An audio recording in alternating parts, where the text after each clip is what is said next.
Hey, good afternoon, everybody, and welcome to the Masca and the Mystic. First made popular in the around the 1980s, I think. Spiritual bypassing is a term that we use to describe those who resort to spirituality or spiritual paths as a means of avoiding difficult emotions and painful experiences. And it's a form of spiritual immaturity or a spiritual unwellness that's becoming increasingly evident among practitioners and students of religion, including the occult and metaphysical, the witchcraft community, and other spiritual communities.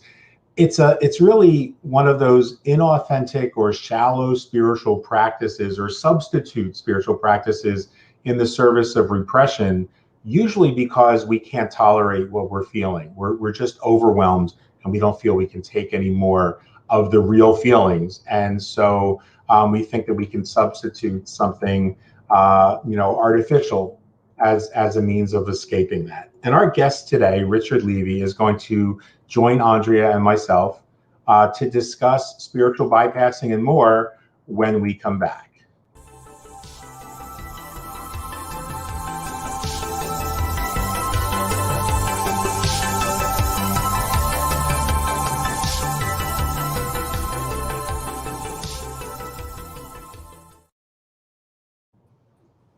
And I'm getting a little bit better at this multitasking. We are back.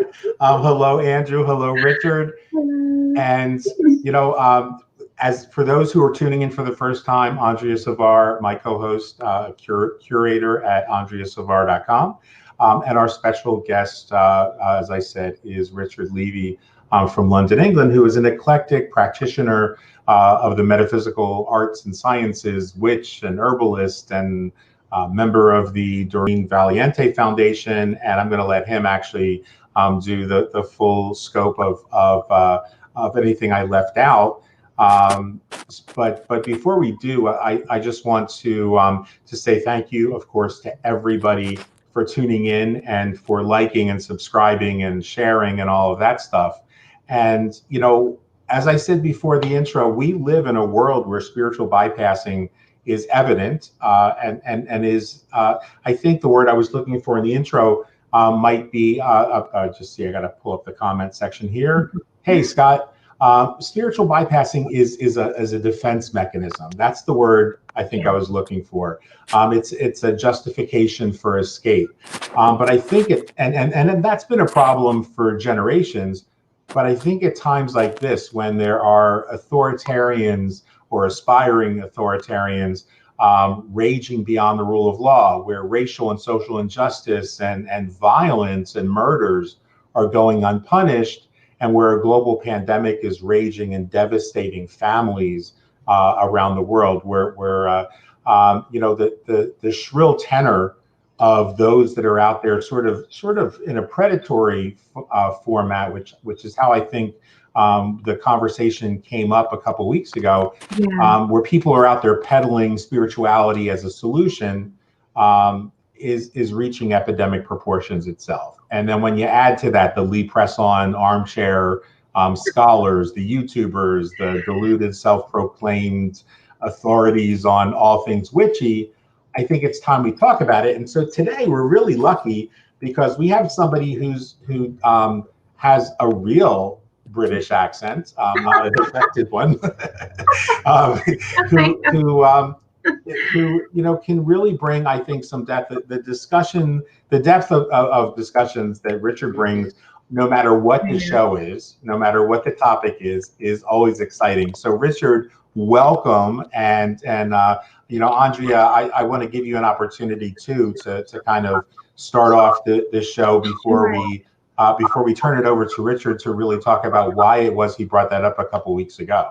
Yes, and it's such a pertinent topic for right now. Like you said, there's just so much going on in the world that we really don't need to add to the cacophony of dampening your own emotions by trying to find a path that you may feel at the moment might numb whatever pain, or that's not what spirituality is for. Even though there's a lot of people out there who will try to flash the little, crystal balls and all the little things to get your attention, when really it is about diving deep and being honest and being real and finding your path, whatever that is, and not also letting other gatekeeping type of initiatory practices or otherwise tell you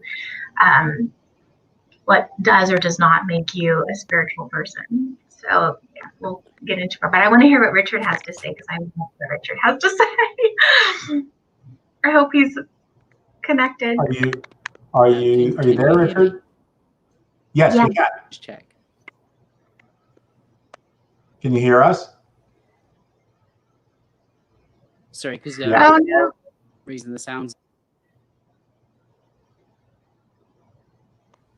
Let me try this. Sometimes this works when I put the solo camera on Richard. There we go. And Andrea and I both mute our microphones. Richard, we're gonna mute our microphone and go ahead and try talk. Clear.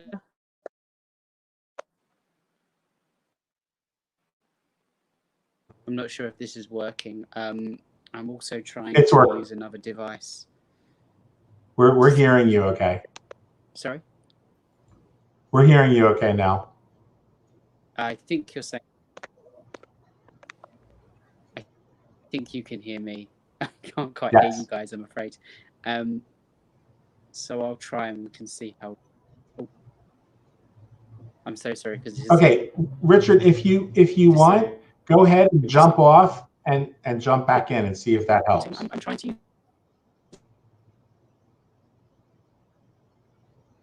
Another device.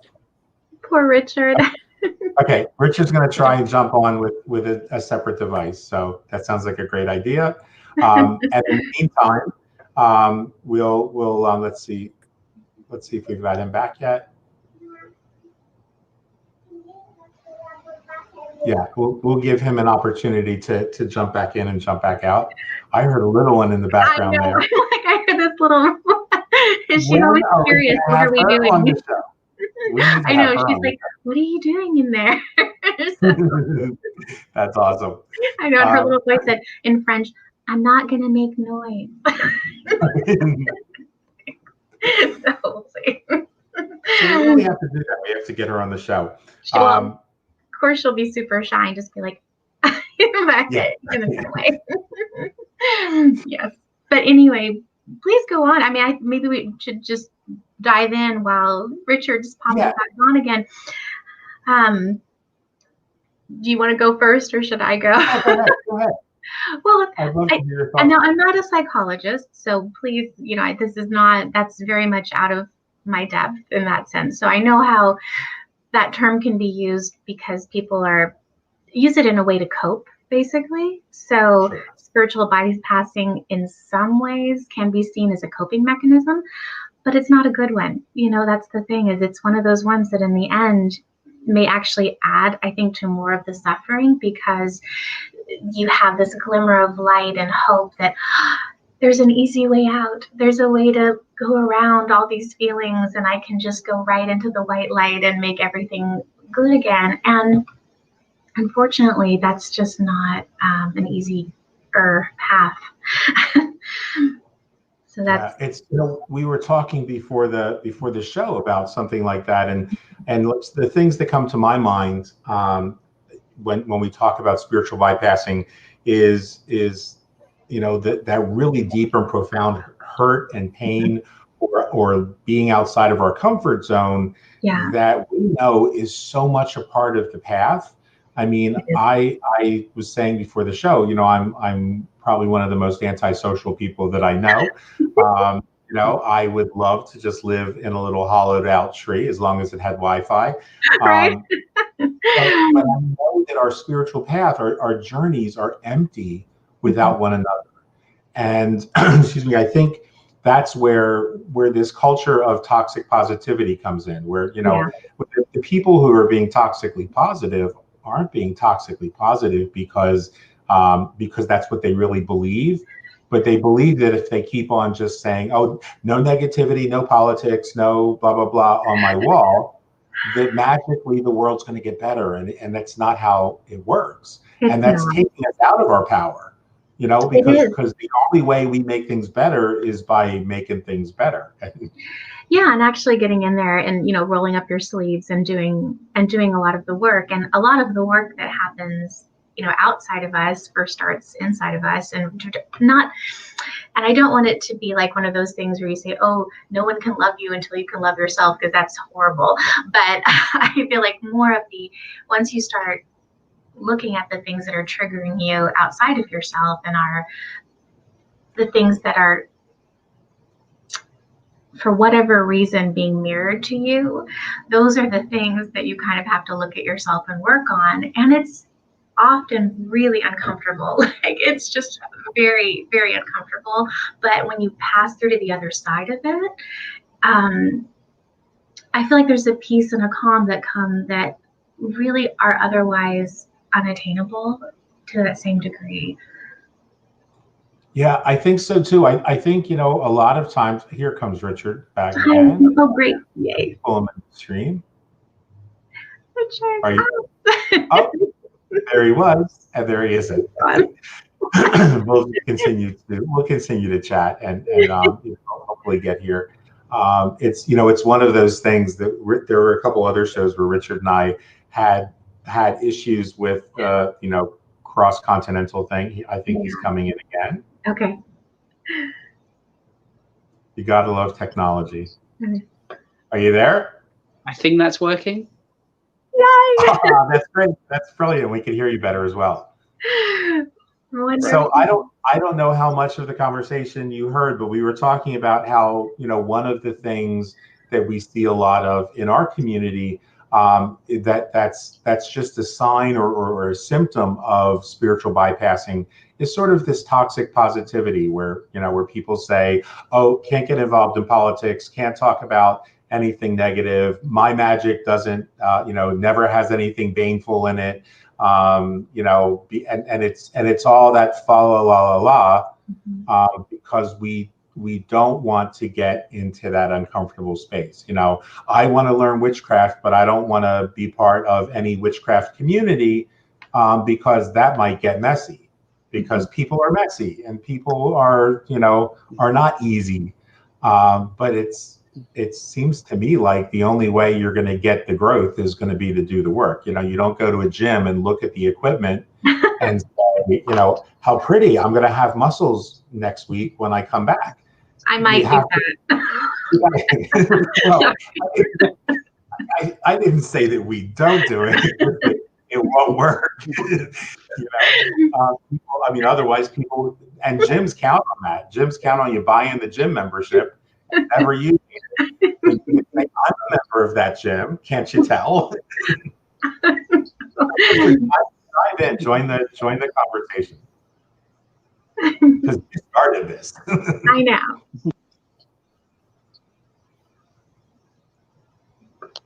Can you hear?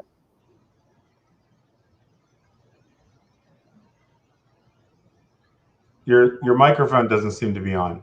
Oh no. He must be going to say something really profound. I know. That's why I'm like, they're fucking with him.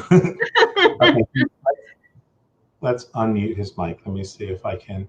All right. It says there. I'm hearing you now, Richard. Is that clearer? Yes. Wonderful.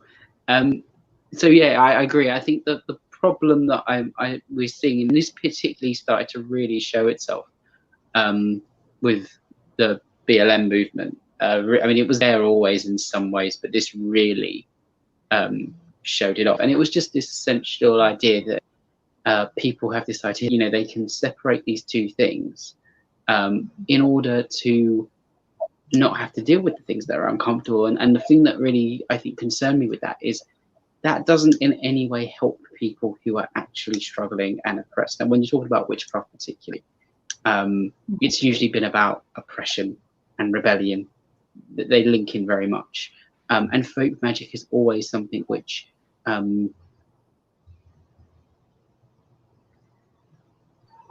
between slavery and other forms of oppression.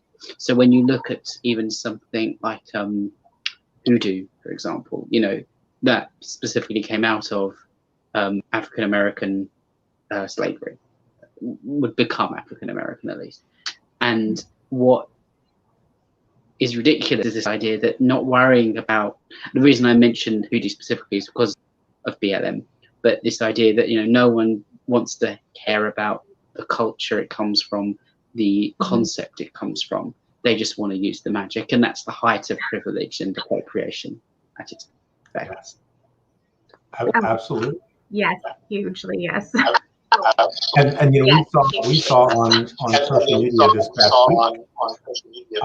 week. We're getting some feedback.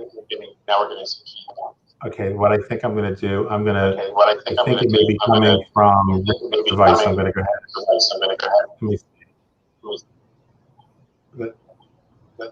How's that? Okay, perfect. And then we'll have you. Oh, it's still doing it. I'm going to mute your. Let's see if that works. Okay, so I muted you, Richard. When you're ready to talk, like wave at me your thumbs up so that I can unmute. So, you know, I really do think it's such an important topic that we're talking about today, that it's worth all of the technical glitches and hiccups, because, you know, it really is. Richard nailed it for me when he said, you know, magic has always been rooted essentially in social justice, in bringing about and remedying the culture of oppression of any particular era in time. And so we're at this moment now where that oppression is, you know, it at least feels for us, because maybe it's the first time in our lifetime we're feeling it this heavy, because all three of us, you know, I'm the oldest one here, and I was little when a baby when Martin Luther King was murdered. So we missed that last big moment, and now we have this what feels like a bigger moment, because we have the opportunity to use technology and to connect across the, you know, across the pond and around the world, in this bigger moment, in a way that can, you know, where I mean, nothing struck me as more powerful than seeing, after George Floyd's murder and in the wake of Breonna Taylor's murder, to see activists all over the world taking the knee. You know, that was so, it was visceral, like you just, I can almost not say it. And so I think in no small part, we heard that again last night during the Democratic National Convention, where we have this amazing, incredible, powerful Black woman speaking up and saying, we can be better than this, we can do better than this, and this is our chance. And if we fuck it up, you know, we're fucking it up for the entire world. Yeah, and all of that. And I also think the thing that Richard really pointed out too, that has always been important to me, is this idea, and I know you and I have talked about it before, of some groups wanting to kind of cherry pick what they take with privilege from other magical practices, especially from people that have been oppressed throughout eons, and suddenly making it their own and kind of putting this little white light sort of flash on it, if you will, without really understanding what all of that has grown upon and what that magic really represents, especially when it's working with ancestors. Like, how can you suddenly glom on to a whole other culture's ancestral history and decide, oh, I'm only going to take this one part of their magic because it looks great on Instagram, you know? Yeah. Richard, I'm gonna unmute you in a second, Richard, and I'll be quiet. Is that something that you guys experience on that side of the pond as well, or is that just U.S. arrogance displaying itself? I've often wondered about that. Hang on, let me get. Yeah. No, certainly, I'd say it happens. Can you? Yeah. Mm-hmm. Cool. Certainly, it happens here as well to some degree, in different ways, probably I would say that. I mean, one of the things that always intrigued me is it's only been the last few years people come over to the United Kingdom, because where it's an African American practice, obviously it's not one that was formed here, and it wasn't one that really came over here.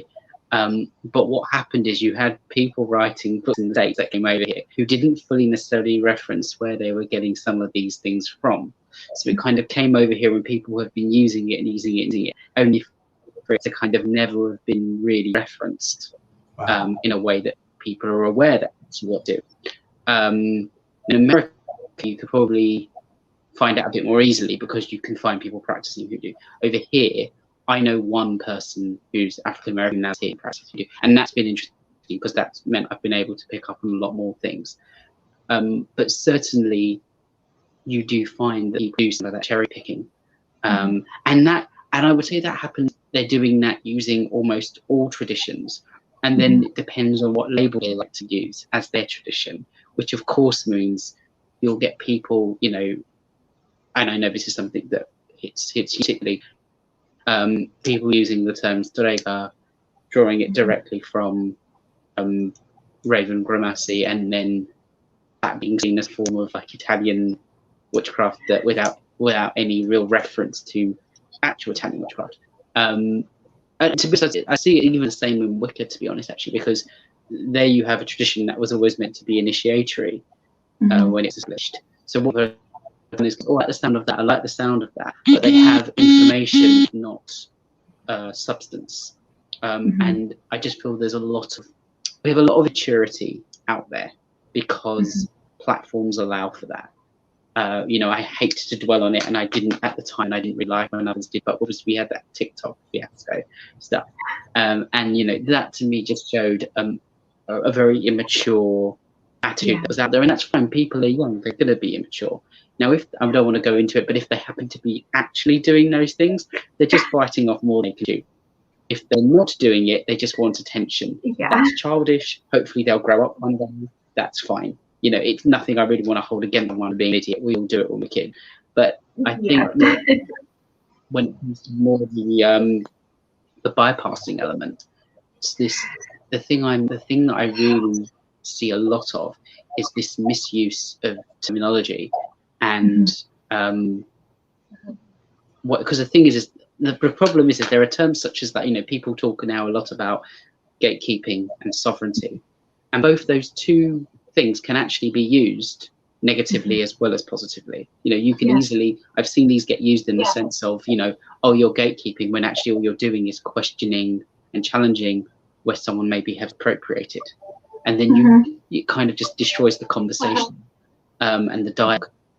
I think it's a real shame, but I think the problem seems to come from a vast amount of immaturity and a degree of not wanting to actually accept because I think people feel responsible for racism some of the time, and they don't want to accept that. And it's not about feeling guilty for something no one can help what they're born into. It's about just doing better than the generation before you as much as you can.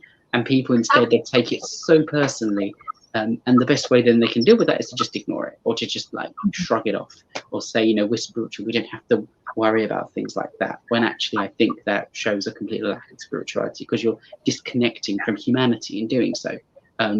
There's nothing good about that. There's nothing enriching about that, and it doesn't allow you to kind of see the darkness and face up to it and see what you can do with that.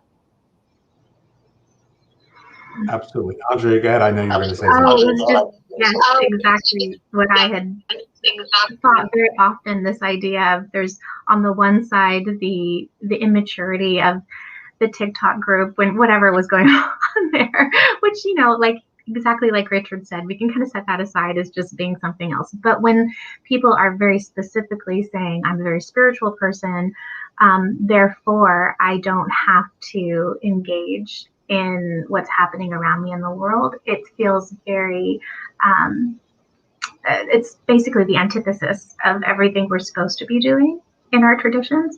And because helping people is pretty much where we've always been at, I think. For me, from my family, I should speak for myself. That's always been our purpose of working with certain plants and working with certain energies. So I think when we avoid all of that and we avoid the obvious racism that we hold, and we're not facing it, we're just kind of putting up those blocks again. And for the gatekeeping part, which was, I'm so glad Richard brought that up. Sometimes we could be accused of gatekeeping for certain parts of our practice, but that's also because there's a form of trying to protect it from those who might not be ready yet or just aren't quite there yet. I hope that makes sense. And I think something too that Richard said that I don't want to let slide by is that there was an important distinction. He said, a lot of times we feel responsible for racism, and those of us with lighter skin especially ought to feel responsible for it because we indeed are. But there's that difference. I think the disconnect comes when we don't understand the difference between our responsibility and guilt. Yeah. And guilt in and of itself doesn't allow us to take responsibility back and say, now it's time for me to make this right. Guilt is another one of those bypasses. Oh, I feel guilty. I just feel horrible about it, but I don't want to talk about it. That's an escape mechanism. So when we come back from this brief word from the Charter for Compassion, let's talk with Richard and Andrea Savar about what do we do from here? What is the solution? We can do a show all day long pointing out gatekeeping and pointing out spiritual bypassing, and we can recognize the reasons why, and we can have compassion. But what can we do as practitioners to ensure that it stops with us? And let's see if I'm smart enough to be able to do this and talk at the same time. Probably not. The principle of compassion lies at the heart of all religious, ethical, and spiritual traditions, calling us always to treat all others as we wish to be treated ourselves. Compassion impels us to work tirelessly to alleviate the suffering of our fellow creatures. To dethrone ourselves from the center of our world and put another there. To honor the inviolable sanctity of every single human being. Treating everybody without exception. With absolute justice, equity, and respect. It is also necessary in both public and private life to refrain consistently and empathically from inflicting pain. To act or speak violently out of spite, chauvinism, or self-interest. To impoverish, exploit, or deny basic rights to anybody. And to incite hatred by denigrating others, even our enemies. Is a denial of our common humanity. We acknowledge that we have failed to live compassionately. And that some have even increased the sum of human misery in the name of religion. We therefore call upon all men and women to restore compassion to the center of morality and religion. To return to the ancient principle that any interpretation of scripture that breeds violence, hatred, or disdain is illegitimate. To ensure that youth are given accurate and respectful information about other traditions, religions, and cultures. To encourage a positive appreciation of cultural and religious diversity. To cultivate an informed empathy with the suffering of all human beings, even those regarded as enemies. We urgently need to make compassion a clear, luminous, and dynamic force in our polarized world. Rooted in a principled determination to transcend selfishness. Compassion can break down political, dogmatic, ideological, and religious boundaries. Born of our deep interdependence, compassion is essential for human relationships and to a fulfilled humanity. It is the path to enlightenment and indispensable in the creation of a just economy and a peaceful global community.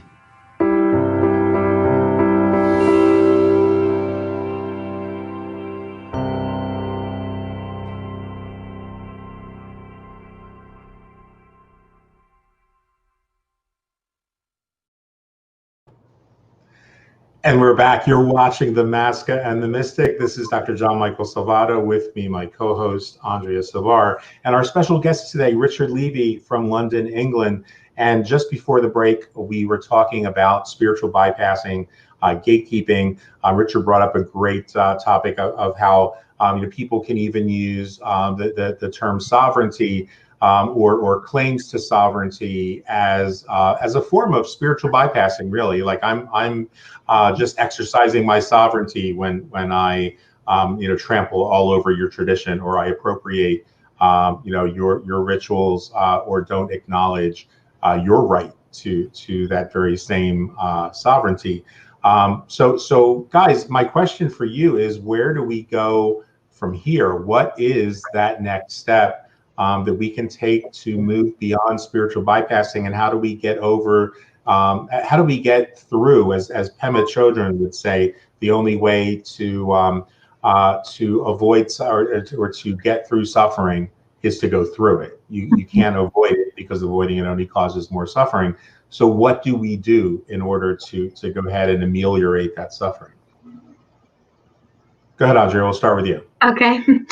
Well, I think one of the things to point out, especially if you're in the role of a teacher, so if your role in this particular time is one of being a spiritual teacher, if people are coming to you and asking, about learning new traditions, whatever yours may be, initiatory or not, I think it's really important to relate to them that things are going to come up. It's going to bring up maybe more than what they might expect to come up. I think when people maybe first start, they might be thinking, oh, I'm going to do this love spell, or I'm going to learn all about these beautiful plants. But it's actually going to really stir up a lot of things within you. And there's nothing wrong with, at the same time, in tandem, look into maybe doing some counseling or working through a lot of these things that may arise as you start working in a new tradition. So just to not be afraid to reach out for help, and if things get uncomfortable, because they absolutely will, to go ahead and not be afraid to reach out. I think that's important. Right on.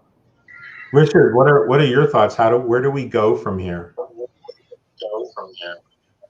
I genuinely think that I would go back to when I mentioned before, and I know you're in agreement on this, but on the whole roots of what we do, being on the subject matters, is go back to that and draw power from this. Drawing power from this, I think, is the most important part.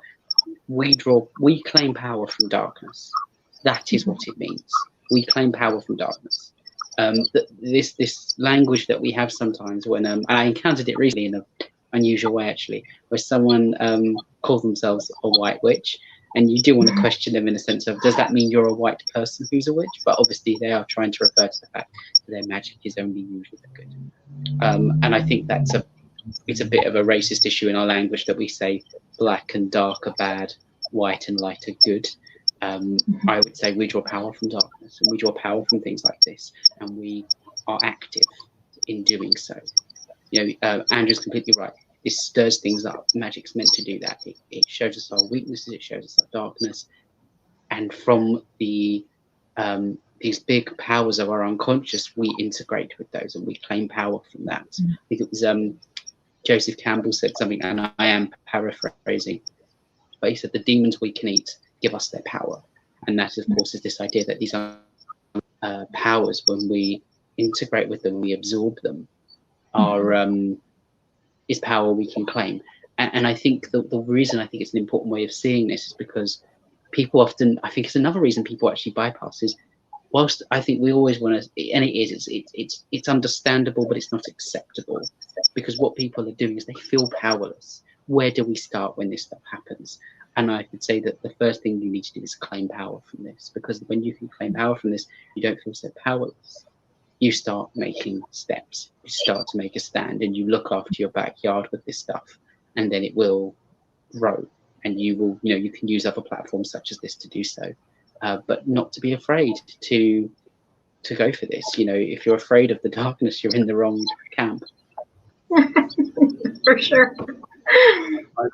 I'm going to kind of pull something up on the screen if I can, because I think that for me, as the break was on and I was trying to think, what is my response? Because it's easy to do the part of asking the questions and saying, so where do we go from here? But I feel like I have to contribute something to such an important and really meaningful conversation that we've had here these past 35 minutes. And so Richard just talked about something that reminds me of something he'd said on one of our previous programs that just really stuck with me, and stuck with me so much that I shared it on my wall as a meme.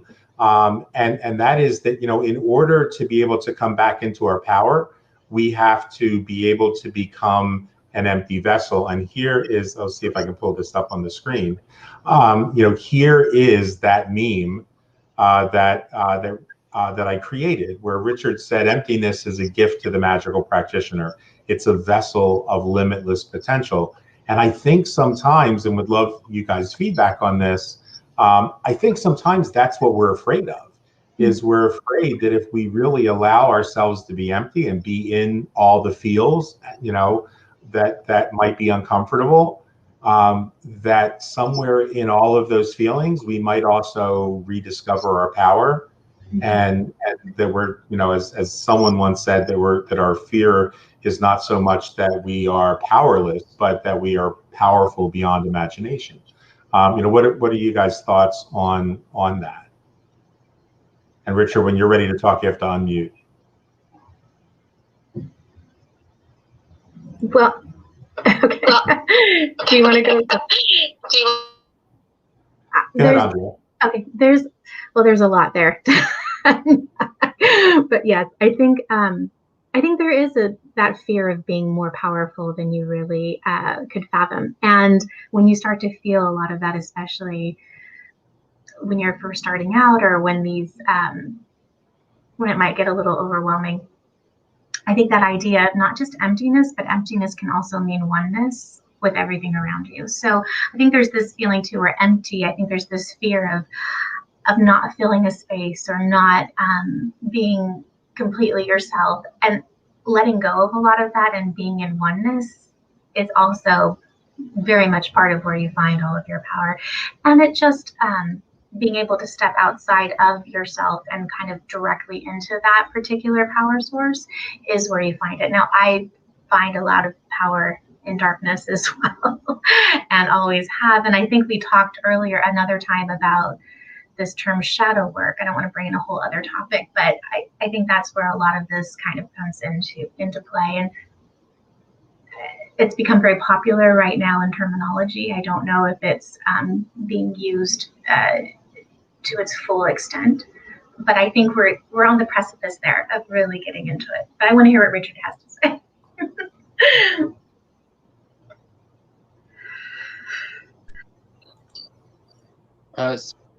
So I think it's interesting because you're right. When it comes to shadow work, I have to be honest. When a lot of people, not everyone, but when some people say it, I immediately roll my eyes, because I do think it gets romanticized very quickly. Because you do have this kind of double-edged sword, don't you? You've got on one side the whole lefty stuff, and on the gothic dark stuff, which is actually the same thing, just other side of the coin. Because when it's taken seriously, it's very heavy. And I think it's interesting because, of course, I think some of our most ancient stories are about that. And one of my favorites of that is if you look at something like Siegfried, when he goes to kill the dragon Fafnir. Obviously, now Fafnir, interestingly, is a Lindwin, which means water dragon specifically. Of course, the minute you talk about water, generally speaking, we're talking about the seat of the unconscious. We're talking about the world's world. So, though he obviously slays the dragon, that's not the important part. The important part is the thing that people don't always seem to know, which is he takes in the blood of the dragon. So he's absorbing that part. He's integrating that with himself, and that's described. He can then hear the song of nature. So he gets power from this act. And obviously, I'm not suggest it's not about killing dragons, but symbolism is its own lesson. But what I think is interesting is, again, people will kind of talk about that they'll make themselves knights in shining armor in the magical world, as it were. They'll romanticize it, or they'll how good they are at banishing, as if that's potentially a good thing, and you get all this kind of style over substance stuff creeping in, which means you've not gone beyond the surface yet, and maybe they will, maybe they won't, and sometimes that's to protect them, because it's not actually something they're either ready for or will ever ready for. It depends on the person. But that the original question that was put, because I was focused on the shadow work, so what was the actual? So the question I got was, lost in Andrea's wonderful. where do we go from here to move beyond spiritual bypass? Yeah, so I honestly feel that is by simply claiming power from trying to overcome it, from actually seeing that darkness is where we draw our power from. It's why, you know, witches have always been associated with the darkness and with the underworld and those sort of forces, because that's where you claim power from. That is, it's your inner underworld and the, you know, mythic underworld. They're aligned, they're connected, they're one and the same thing. And I think that once you get to the point of sort of being able to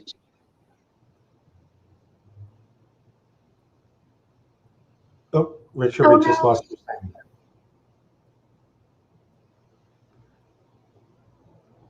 Uh-oh. Your mic's still showing is on.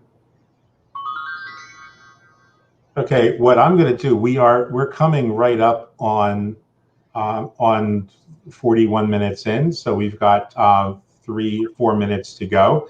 So what I'll do, if everybody's okay with that, is I'm going to sort of pick up on something Richard said to take us out, and that was and because I think it was really interesting that the path, it seems to me in this discussion, that my biggest takeaway from what Richard said is that, you know, the way through spiritual bypassing is to start just dealing with it, to start accepting that that's the reality and that we have to roll up our sleeves and get our hands dirty and move through it and find our way out of it. And so at this intersectional time, you know, moment, it seems to me that the solution to spiritual bypassing also happens to be the spiritual to racism and systemic police violence and authoritarianism. And it's to actually roll our sleeves up and get in there and recognize that it is a problem and that we are indeed part of the problem. And that the only way to get through that is to be willing to get uncomfortable. So, you know, Andrea, before we wrap up, we've got a couple minutes to go. Any thoughts you have to wrap us up as well? Yeah, I think on those same lines, like being able to say we can't separate those two things either. We're living in this particular time in this particular world, so we have to, like exactly what Richard said too, these things are all connected. Our personal underworld and the mythical underworld, our personal our experience right now of racism and whatever our particular role is in that, and our magic are all completely connected. And the only way that we can really change anything is to go, you know, forward, eyes open into that darkness, to really move that energy and make it something powerful and positive. And absolutely. Well, Richard, I want to thank you for being on the show. It's always wonderful to have you on. Sorry that we had the technical glitches, and we'll work on that in the future. I think maybe it seems like for anytime I've had somebody on from overseas, headsets seem to work better on those. Oh, and we just lost Richard. Perfect. So I think that we'll definitely have Richard on again. He's a friend of the show and always brings so much value. So if you're still watching, Richard, thank you. Andrea, it's always a pleasure. It's always a delight to have you on. And for those of you that are watching, it's a pleasure having you here too. Remember, the conversation only begins in the show. You know, feel free to comment below, and we will we'll keep the discussion going. And look forward to having you guys share and like and subscribe and do all of that stuff until the next program that we have, which will be in 2 weeks. And we will have some announcements coming up in the next couple of weeks about those guests. We are actually trying to get somebody scheduled who's written a book that I just read, which I thought was absolutely incredible. But we've got some other incredible guests that are coming our way in the coming period of time, including Jean Jerome from Ancestral Eyes and a number of other people. So as we do at the end of every one of these broadcasts, I want to encourage each and every one of you to stay in the moment, because that's where the power is. let yourself feel all the feelings, get uncomfortable, because ultimately through the uncomfortableness, we know that we will rediscover that power. We'll discover the way out of the uncomfortableness, but we can't do that unless we return to the moment. And to always remember that the best is yet to come. This is Dr. Gianmichael Salvato on behalf of myself and Andrea and the Masca and the Mystic program. We'll look forward to seeing you real soon.